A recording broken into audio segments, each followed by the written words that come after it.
all those praises, for a moment I thought I was the chassan. Chaim l'chaim. Chaim.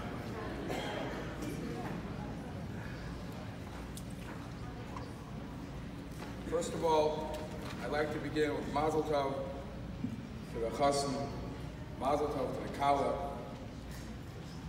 Mazel Tov to the whole Mishpacha, the Harlik family, the Zavdi family, Mazel Tov to this wonderful community. I must tell you, I spent here Shabbos, I shouldn't say we spent here Shabbos, and I really felt at home. Walking here from the house to the shul, I literally felt at home. Living in Minnesota, all I was missing was the snow, but the cold weather, I got a gist of it. It could be it's here just for us now. Again, I would like to thank this wonderful community. We have something like this in Minnesota, but just to see what we experienced this Shabbos was really special.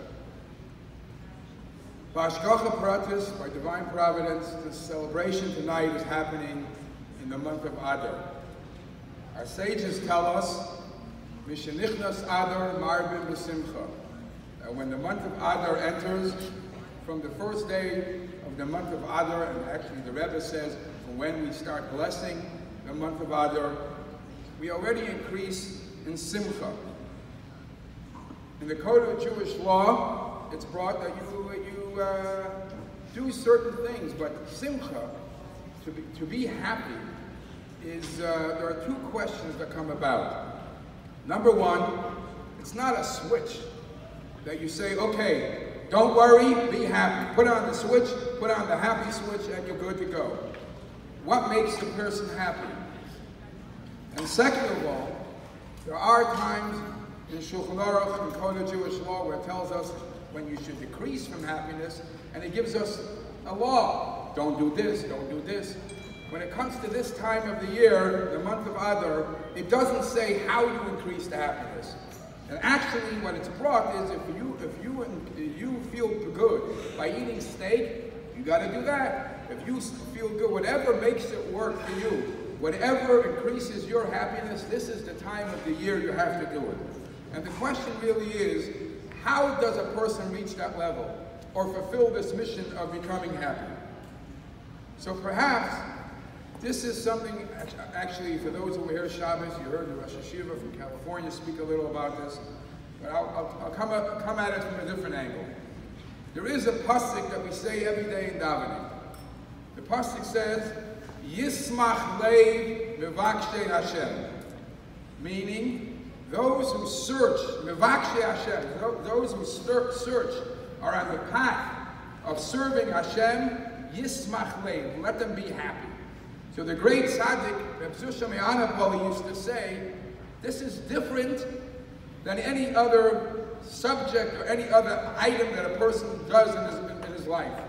Usually when you learn or you study or you're trying to achieve something, during the time of the process of getting to that level, you're depressed or you're anxious, you're worried about tests, you're worried about all different functions till you get to the goal line. Once you reach the goal line, I made it, I'm happy. The pasuk, however, says, when it comes to serving Hashem, it's different. Those who are mevakshe Hashem, just by being on the line to serve, to want to be a good Jew, look to be a good Jew, just by that you become happy. It's a work in progress. It's not something that happens overnight, but at the same time, from the beginning, just that when you make this mindset, I want to be good, it makes you happy. It releases you from the tension of the bilbo, the confusion of what the world drags you down. How does a person able to accomplish this? So for my age people, it's difficult. But for a young couple, it's much easier. If anybody had the merit to read or see the letter that the Rebbe would write to wish blessings to the Chassan V'Kala, the standard text the Rebbe would say is they should build a bayis binyan b'Yisrael al yasoidei ha'torah v'mitzvah. The home that they built they will be building, Emirtzi Hashem, should be built on the foundation of Torah and Mitzvah. Now here, this could become, God forbid, very depressing. Two young people, 20s, 22, 23, what do they know about life? What do they know about life? And you're telling them, now you're going to build a Bayis Yisrael, and you have to make a parnasa, and you have to raise children. It's frightening. Comes the Rebbe, and the Rebbe says, we're not expecting you to discover the wheel. The Yesod, the foundation was already placed. The foundation was there. All we ask from you is to build something on the foundation. Now, I see the great foundation the Harliks have, and the Zavdis have. I'm going to spend a moment not praising, God forbid, that's the worst attribute somebody can have, to praise yourself, but to praise the families where the Kala comes from. Those who spent Shabbos here saw the Rosh Yeshiva from California, Rabbi Shachar, a well-known Talmid Chacham, a well-known someone who spent 70 years, 80 years, close to 80 years of his life spreading Torah. His wife, Olav Hashalom, Gittis, the Kala Safta, was born and bred in Israel. She came here. She lived in California, I would say, what was it, 20, 30, 40 years. You would think she just walked out of Meir Sharm 40 years after she was here. She never, I understand Rabbi Zavdi, they say that you didn't believe Meir Sharm. Living in California for 40 years did not change who she was. Her principal core of Yiddishkeit, of Chassidischkeit. She came from a dynasty of Slonim and Chassidim. Believe you me, in California you don't see any of those. Now you do. But she kept the core, the inner core of what Yiddishkeit and Chassidischkeit is. And Chesed. This is what you tell the young couple. The Yesod, the foundation of the Shlichus, the families are on Shlichus, the families who are givers, the families who are here to spread Torah, is there. Just look to your generations that you came from, and it will be much easier. And this is the reason why Chazal say, Mishenichnas Adar Marbim B'Simcha. As I said, it's kind of difficult, it's not a switch. So the Svarim say B'Simcha, the letters B'Simcha has another word to play around with those letters.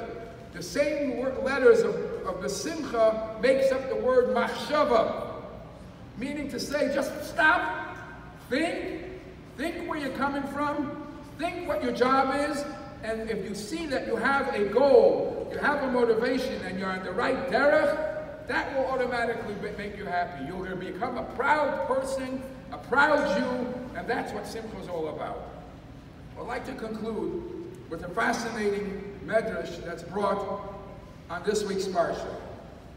There was a debate amongst some of the Torah scholars that were sitting around and schmoozing.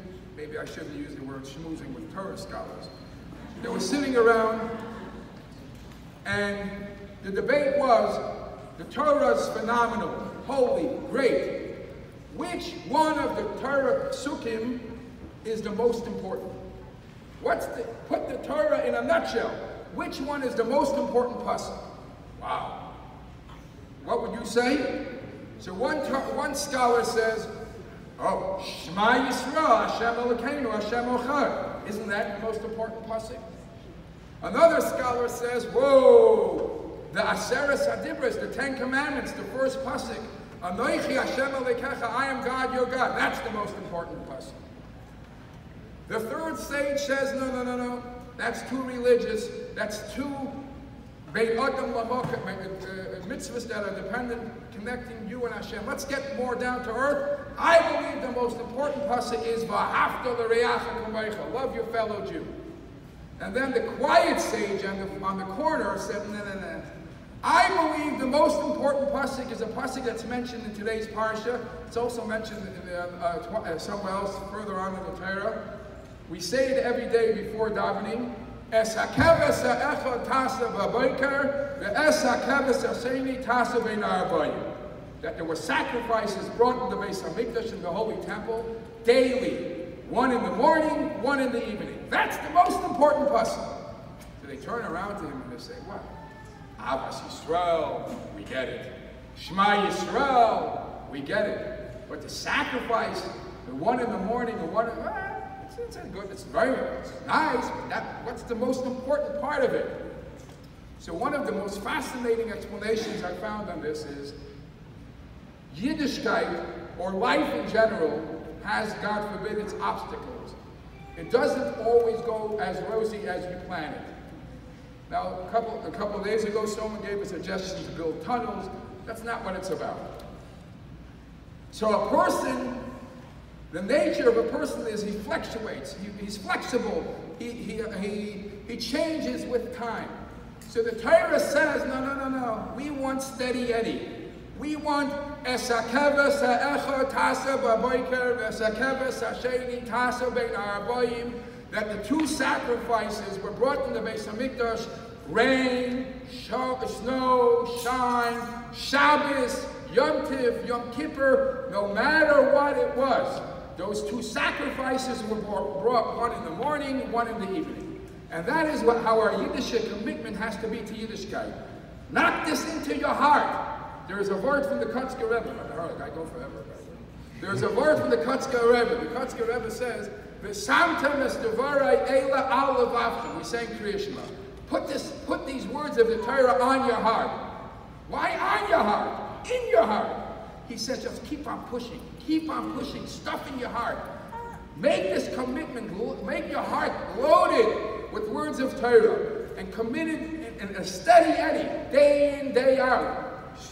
Minnesota freezing weather, or as Rabbi Feller likes to call us, the frozen chosen, or warm Las Vegas, or warm California. Every day you come to the minyan, Shachris Mincha Ma'ariv. Every day you learn. Life, Yiddishkeit doesn't change wherever you are. With Yiddishkeit is a commitment that you have steady Eddie. And this is the bracha I would like to give to the Chassan V'Kala. As we say in the sheva brachos, we say, we wish them that eventually, very soon, we're waiting for the time that we'll have the voice of happiness, but then we mention kol chasam v'kol kala. We want to have the voice of the chasam and kala. And one of the interpretations is the chasam and kala now, newlyweds are so happy. They speak so lovey-dovey to each other. And we say we want that kol chasam v'kol kala to be forever and ever. Chaim l'chaim.